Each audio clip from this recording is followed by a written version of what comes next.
하나님께 받은 말씀은 아니지만 내가 내 신앙으로서 말하는 권면이다 이런 의미예요.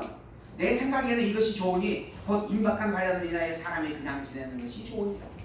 근데 이게 바울의 생각이었던 거예요. 때가 너무 악한 겁니다. 복음 진리가 계속해서 땅끝까지 증거되어져 갈 것인데 그 되어져가는 과정 속에서 당한 게 바울이 당한 게 사실 핍박이었고 시련이었고 아픈 뿐이었습니다. 얼마나 많은 고난과 고통을 당했는지 나중에 자기에 대한 고난을 표현을 하잖아요. 내가 이 복음 때문에 40에서 하나가마 매를 몇 번을 맞았고 감옥에 몇 번을 갇혔고 때로 돌을 받아 죽을 뻔했었고 풍랑에 좌초되어서 또 생명 위협을 당한 적이 한두 번이 아니었다. 그게 복음을 간직하고 살아가게 되어질 세상사의 모습이었다라고 하는 겁니다. 그러니 이 복음을 붙잡고 살아가는 자라고 한다면 이러한 핍박과 고난을 당하게 되어질 것인데 그걸 염려하여서 보기에 될 수 있으면 그냥 지내는 것이 좋은 것 같다라고 분별하는 겁니다. 내가 아내에게 매였으냐 노예기를 구하지 마라. 그러나 혹여 결혼했어요. 그러니까 아내와 남편의 관계를 매여졌어요. 그러면은 절대 노이는 것을 구하지 말라. 그리고 결혼했다면은 일부러 억지로 그것을 깨트릴 필요가 없다라고 하는 것이죠. 아내의 속에 놓였느냐? 그러면 또 아내를 구하지 말라. 억지로 깨트리는 것도 옳지 않은 것이죠. 또한 더불어 혹여 그렇게 자유함을 얻게 되어졌다면 그러면 이제 홀로 있는 것이 더 나은 것이다. 이런 의미의 내용입니다. 그러나 장가가도 죄 짓는 것이 아니고 처녀가 시집가도 죄 짓는 것이 아니로되 이런 것들은 육신의 고난이 있으리니 나는 너를 아끼노라. 그게 죄가 되는 것이 아니라는 겁니다. 결혼하는 것이 하나님의 선한 뜻을 이루는 일에 합당한 부분이죠. 원시적으로 보게 되어지면 하나님은 원래 하나로 만들었던 인간을 둘로 쪼개가지고 일부러 하나가 되게 하였습니다. 왜 그랬는가? 하나였던 것을 다시 하나가 되게 할 거면 쪼갤 필요가 뭐가 있겠는가? 근데 일부러 쪼개셨어요. 왜 그랬는가? 쪼개져서 나누어진 상태로 둘이 하나임을 이룰 때에 그것이 얼마나 소중한가라고 해서 알게 하려는 것이었어요. 하나로 있을 때 내가 하나라고 하는 것이 처음부터 있었던 일이기 때문에 그게 얼마나 존귀한 것인지를 깨달아알기가 어려운 부분입니다. 그래서 그 하나인 것을 일부러 둘로 쪼개놓고 서로 각각 다양한 은사의 섭리 속에서 다시 하나로 이루어지도록 섭리하시는 겁니다. 그러므로 말미암아 전혀 다른 환경과 다른 생활 속에서 살던 자가 모여가지고 마음은 아파하고 뜻이 아파하고 하나가 되어가는 과정의 산들을 통하여서 하나 된다라고 하는 것이 정말 힘들고 어려운 것이구나. 더불어 그 하나를 이루는 게 이렇게 기쁜 일이구나라고 하는 것을 알게 하기 위한 섭리였다라고 하는 겁니다. 우리는 더러 그런 질문을 합니다. 아까 창세는 영화에서 우리를 택하여 주었다라고 하는 거예요. 이미 우리는 천국의 백성인 거예요. 근데 천국된 백성을 일부러 피조 세계를 만들어 놓고 이 죄의 덩어리 피조 세계가 타락된 죄인의 세계가 되어지도록 섭리하셨어요. 그리고 난 다음에 그리스도가 또 직접 당신께서 인간의 몸을 입고 와서 또 피를 죽기까지 해요. 얼마나 큰 고통과 아픔을 동반하는 사건이 모릅니다. 근데 그리고 난 다음에 구원시켜가지고 야 너 천국에 가면 천국 백성이다 라고 또 확인을 시켜주는 겁니다. 원래 천국에 있는 백성이에요. 천국에 거할 수밖에 없는 조였고 거함이 마땅한 거죠. 근데 왜 이 과정을 주었는가? 왜 주었어요? 천국에서 산다라고 하는 것이 얼마나 기쁜 것인지를 깨달아 알고 누리게 하려는 겁니다. 되게 그래서 이제 속된 말로 이제 일반적인 이야기를 하면 남편을 여의고 홀로 사는 게 세상 사는 일에서는 너무 힘들다 그런 이야기 하죠. 그래서 이름만이라도 남편이 있다라고 하는 그 이름 하나만이라도 참 큰 힘이 되어진다. 이런 이야기를 하죠. 들어보셨죠? 없는 것보다는 있는 게 훨씬 낫다. 남자들은 좀 덜 느끼는 것 같아요. 근데 여자분들은 살면서 자식 키우고 이렇게 홀로 자녀 키우고 살면서 너무 힘들어가지고 정말 힘없고 능력도 없지만은 남편이 있다라고 하는 그 하나만의 사실로도 힘이 되고 의지가 된다 이런 이야기를 여러 하시는 분들이 있더라고요. 모를 때는 경험을 해보지 않았을 때는 그 가치를 모르는 겁니다. 그러나 그걸 경험을 해보니 얼마나 소중한 것인가? 천국에 내가 산다라고 하는 것이 얼마나 정말 놀라운 축복인가? 그래서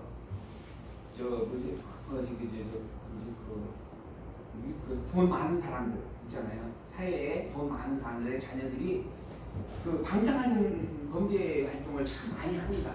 그게 올바로 성장해 가는 것이 참 어렵다라고 이야기를 해요. 왜냐하면 너무 많은 걸 가졌고 그 많은 것이 너무 당연한 것으로 여기기 때문에 여기에 져버리기 때문에 그렇다라고 하는 겁니다. 그래서 그것을 깨달아 알게 하려고 우리에게 주신 게 피조세계입니다. 이 피조세계를 우리에게 주신 것은 이것이 얼마나 힘들고 어려운 것인가 라고 해서 알게 하려고 준 거예요. 그리고 천국의 복이 얼마나 축복된 일인가라고 해서 알게 하려고 준 거예요. 그걸 깨달아 아는 게 성도입니다. 그럼 성도가 기뻐할 것은 뭐예요? 내가 가진 천국의 복이에요. 이것을 가지고 기뻐하는 것이 성도는 당연한 거예요. 근데 기도하면서 하나님 오늘 하루 먹고 살기 참 힘드네요. 그러니 부자가 되게 해주시고 건강하게 해주시고 구하는 것이 다 이 세상의 것이에요. 교회가 또 그걸 열심히 가르쳐줘요. 심지어는 지나가다가 마음에 드는 집이 있거든요. 침을 다 발라가지고 십자가를 다 그어놓고 이건 내 집입니다. 내 집이 될 때까지 들어가서 통곡하고 기도하래요. 그러면 그 집이 내 집이 된대요. 나중에 알고 보니 그 집이 옆에 성도 집이에요. 그리고 그 성도의 아버지 하나님은 어떻게 돼요? 이런 몰상식한 말도 안 되는 비상식적인 이야기를 교회에서 가르쳤어요. 그걸 복음이래요. 그게 믿음이고 신앙이다. 복음은 이 세상의 것이 얼마나 괴롭고 힘든 것인가, 내가 갈 때 드릴 천국의 복이 얼마나 소중한 것인가, 이거 알게 하는 섭리로 이 땅에 그리스도를 보내셨다라고 하는 것을 증거해 주는 말씀입니다. 그래서 세상 거 내가 많이 갖지 못했어도 그것으로 말미암아 실망하고 누굴 부러워할 일이 아니다라고 하는 거. 사실 저절로 부러운 경우들이 더러 있어요. 생활 살다 보면은 야 조금만 더 있었으면 좋겠다.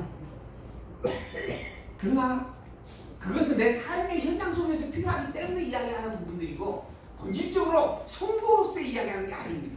성도의 본분은 이 모든 것들을 주신 이가 하나님이요, 이 모든 것들을 누리게 하신 이도 하나님이요, 또한 이 모든 것들이 주인 되신 이도 하나님이요, 나를 그 자리에 있게 하신 이도 하나님이요, 더불어 그 모든 것들의 참된 복이 천국이다라고 하는 것을 깨달아 알게 하려고 주신 일들이다.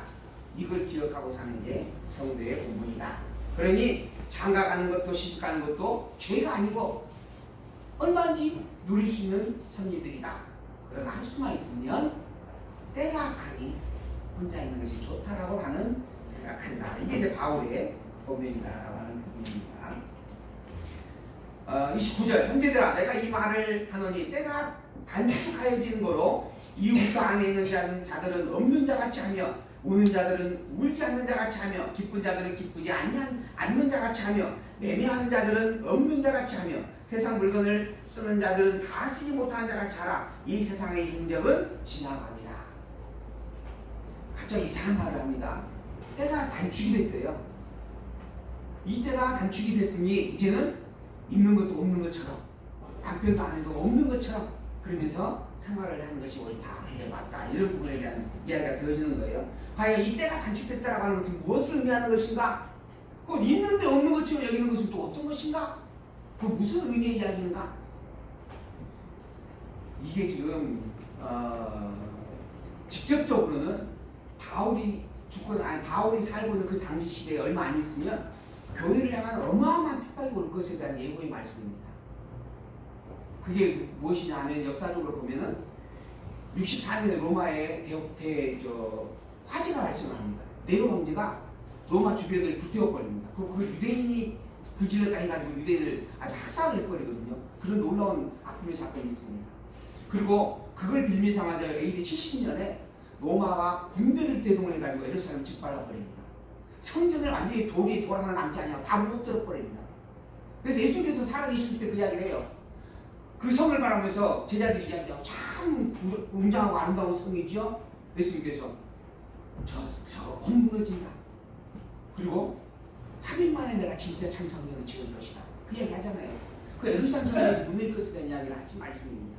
그러한 것처럼 바울이 바라보니 이제 곧 예루살렘이 로마군에 의해서 집합될 때가 너무 가까이 있다라고 하는 것입니다.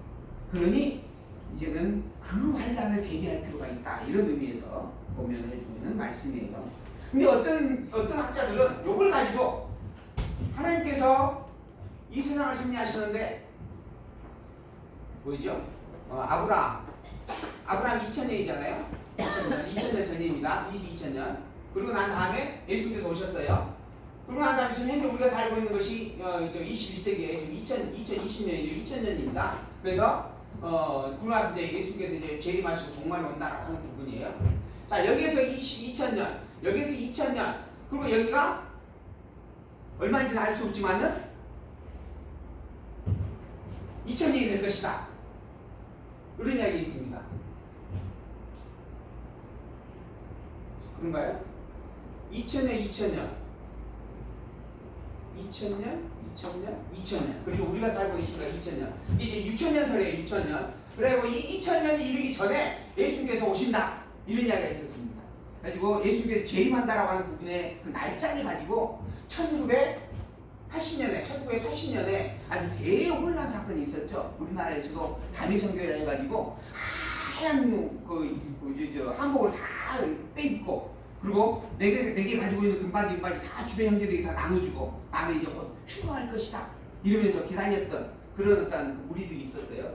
그러니까는 그때 상황에서 보면 2000년이 이 역사는 2000년이 아니고 6000년의 역사가 있다. 예수님께서 하나님 이 세상을 창조하실 때 6일 만에 창조했지 않느냐. 이 6일이 하루가 1000년이요. 그러니 6000년이다. 바로 세상이 시작되고 난 다음에 지금까지가 6000년이 되어졌고 그리고 난 다음에 이제 천년왕국이 될 것이다. 7일 되어지는 때 안식하셨지 않느냐. 그러니까는 천년왕국이 임한다. 그 천년왕국이 임하기 전에 예수님이 재림하신다. 그리고 재림할 때가 당겨졌다. 그러니 이제 1980년에 오신다. 이런 이야기였어요. 그래가지고 이제 예수님께서 재림하시는 그 날짜를 가지고 교회를 혐오하였던 아주 어마어마한 사건이 세계적으로도 여러 번 있었습니다. 이런 식으로 해가지고 이 성경에 대한 내용을 연대를 이렇게 이야기하는 그런 학자들이 있습니다. 요걸 이제 신학적으로는 세대주의 신학이다라고 이제 이렇게 표현을 하는데, 근데 이제 나중에 이제 본문을 가게 되어지면 지금 이 본문에서는 이 지금 그 때가 임박하였다라고 하는 부분의 표현이 바로 재림을 가리키는 것이 아니고 AD 70년 로마로 말미암아 예루살렘이 완전 짓밟히게 되어질 대환란을 가리키는 것이다 라고 그렇게 제 이제 신학적 견해에서는 본문을 이해하고 해석을 하는 부분입니다. 이 날짜를 테마했던 부분이 지금 우리가 살고 있는 2020년이에요. 그러니까 사실 2000년 전에 2000년 전 시대에 지금 세상이 종말이 온다라고 했던 말이 전혀 지금 맞지 않는 말이 되어져 버린 겁니다. 그러니까 이건 이 주장은 틀렸다라고 하는 부분은 명백한 사실이고, 더불어 예수님께서 하시는 말씀이 그 때가 반드시 있을 것이지만 그 때에 대하여서는 아는 바가 아무도 없다. 어제 누구만 하신다? 아버지만 하신다. 그러니 그 때를 가지고 이랬다 저랬다라고 하는 자들은 그것은 잘못된 자들이다. 거짓 선생들이다. 이제 조금 지나면 갈라디아서에서 이야기가 나올 겁니다. 교회 안에서 이 때를 가지고서 예수님께서 곧 오신다 해가지고 교회에 그 방종을 일으키는, 이제는 철저히 더 경건한 생활을 해야 된다라고 말하는 사람이 있는가 하면 이제는 대충 아무리가 살아도 이제는 곧 재림하여 오실 것이니까는 질서를 무너뜨리는 그러한 말들을 하는 지도자들이 교회에 나타나게 되어집니다. 그 때를 가지고 이야기하는 부분에 대한 말씀이거든요. 이건 잘못된 것이다. 이런 내용들은 이제 우리가 성경을 점점 계속 확인해 가게 되어지면 다 본문에 기록되어져 있어서 구체적으로 확인이 되어질 겁니다. 근데 본문에서 이 때에 대한 부분에 대한 해석을 그래서 우리는 AD 70년으로 보여주는 부분을 이야기 드린다라고 말씀을 하는 거예요. 너희가 염려 없기를 원하노라. 장가가지 않는 자는 주의 일을 염려하여 어찌하여 주를 기쁘게 할까 하고, 장가간 자는 세상 일을 염려하여 어찌하여 아내를 기쁘게 할까 하여서 마음이 나누인다. 시집가지 않는 자와 처녀는 주의 일을 염려하여서 몸과 영을 다 거룩하게 하려 하지만은 시집간 자는 세상 일을 염려하여 어찌하여 남편을 기쁘게 할까 라고 하면서 살게 되어져 있다. 그러니 할 수만 있으면 혼자 사는 게 좋다라고 내가 말하는 것이다. 이러한 부분에 설명을 해주고 있는 내용입니다. 내가 이것을 말하면 너희의 유익을 위하며 너희에게 올무를 놓으려 함이 아니니 오직 너희로 하여금 이치에 합하게 하여 분유함이 없이 주를 섬기게 하려 함이라. 그러니까는 무질서하게 혼란을 겪지 않게 하기 위하여서, 그리고 오직 주를 바르게 섬기게 하기 위하여서 내가 이 고면을 하는 것이다. 누가 자기의 딸에 대한 일이 이치에 합당치 않는 줄을 생각할 때 혼기가 지나고 그같이 할 필요가 있거든 마음대로 하라. 그러니까 딸에 대하여서 혼기가 되어졌어요. 결혼시키는 것이 옳다라고 하는 생각이 들면은 결혼시키면 된다라고 하는 부분입니다. 마음대로 하라. 이것은 죄 짓는 것이 아니니 혼인하게 하라. 그러나 그 마음을 굳게 하고 또 부리게 한 일도 없고 자기 뜻대로 할 권리가 있어서 그 처녀 딸을 머물러 두기로 마음에 작정하였어도 잘하는 것이다. 그러니까 특별히 꼭 결혼시켜야 되는 이유도 없고 또 더불어서 본인도 결혼하기를 원하지 아니하고 그러면 그렇게 함께 결혼시키지 아니하고 데리고 있어도 된다 하는 거죠. 그러므로 처녀 딸을 시집 보내는 자도 잘하거니와 시집 보내지 아니하는 자는 더 잘하는 것이다. 사실 똑같은 것인데 자기 입장에서 보면 시집 보내지 않는 게 더 잘하는 것이다. 그래서 요즘 이제 젊은 세대가 결혼을 별로 생각하지 않는 그런 부분들이 참 많은 모습들을 보게 되어집니다. 그걸로 인해서 부모님들이 마음 졸이고 걱정을 많이 하죠. 때가 되어지면 당연히 결혼을 해야 되는데 짝도 제대로 못 찾고 못 만나가지고 홀로 있는 것이 안타까워서 그래서 이제 하는 고민을 하는 거죠. 근데 이제 그게 젊은이들에게는 가장 듣기 싫은 소리 중에 하나라고 이야기를 하잖아요. 성경적으로는 어떻게 하는 것이, 복음적으로 어떻게 하는 것이 좋은 권면인가? 어떻게 하는 게 좋은 권면이에요? 하는 것도 좋고 안 하는 것도 좋다. 중요한 것은 왜 하는지 왜 안 하는지를 기억해야 된다. 그 하는 이유도 주를 위하여 하는 것이요, 안 하는 이유도 주를 위하여 하는 것이다. 요걸 고민하는 게 복음적으로는 옳은 고민이다 하는 그런 내용의 말씀입니다. 그리고 난 다음에 이제 이어서 재물에 관한 내용의 말씀이에요. 8장에 있는 말씀 몇 절 안 되니까 또 간단히 보겠습니다. 우상의 재물에 대하여는 우리가 다 지식이 있는 줄을 아나 지식은 교만하게 하며 사랑은 덕을 세우나니 만일 누구든지 무엇을 아는 줄을 생각하면 아직도 마땅히 알고 살지 못하는 것이요 또 누구든지 하나님을 사랑하면 이 사람은 하나님이 아시는 바가 되었느니라. 재물에 대해서 우리가 많이 안다라고 하는 사람도 있고 아직 잘 모른다라고 하는 사람들도 있는데, 그러나 정말 많이 안다라고 하는 그것에 대해서 정말 바르게 아는 것인지 한번 살펴보자, 이런 의도의 말씀입니다. 나름대로 자기가 알고 있는 지식이 있어요. 그 우상의 재물에 대해서 그 재물에 대해서 어떤 것이 복음적으로 옳은 것인가 한번 생각을 해보자 하는 거죠. 자, 4절 그러므로 우상의 재물 먹는 일에 대하여는 우리가 우상은 세상에 아무것도 아니며 또한 하나님은 한 분밖에 없는 줄 아노라. 일단 먼저 우상에 대하여서 이야기합니다. 우상은 아무것도 아니다. 우상은 그저 흙덩어리요 돌덩어리요 나무 조각일 뿐이다 하는 겁니다. 불에 던지면 불쏘시개가 될 수밖에 없고, 그리고 그걸 중에 기둥을 쓰면 기둥이 되어질 수밖에 없는 그런 존재다 라고 하는 거죠. 그리고 진짜 참 신은 하나님밖에 없다.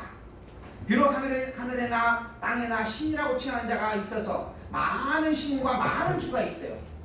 하늘이나 땅이나 하나님이라고 칭함받는 자들이 존재가 있어요. 그리고 많은 하나님 있고 많은 주가 있고 많은 신이 있습니다. 왜 이런 현상이 있게 되어졌는가? 인간이 타락함으로 말미암아 인간은 원래 하나님으로부터 만들어진 피조물입니다. 하나님이 만드셨어요. 그래서 인간은 하나님을 섬기게 되어져 있습니다. 본질이에요. 근데 타락함으로 말미암아 이 참된 하나님을 잊어버렸어요.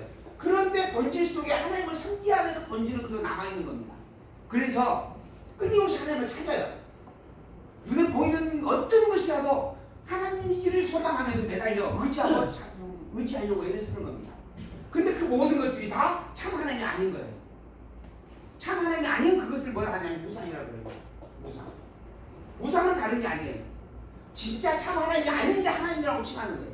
그게 우상입니다. 그런데 인간마다 자기 나름대로의 그런 존재를 끊임없이 찾아 갈구합니다. 그러니까 누구든지 조금이라도 힘이 있어 보이면 신이라고 섬기는 거예요. 나는 여기를 신이라, 다른 사람 저것을 신이라 여기는 겁니다. 그러다 보니까는 신이라고 하는 존재가 어마어마하게 많아지는 거예요.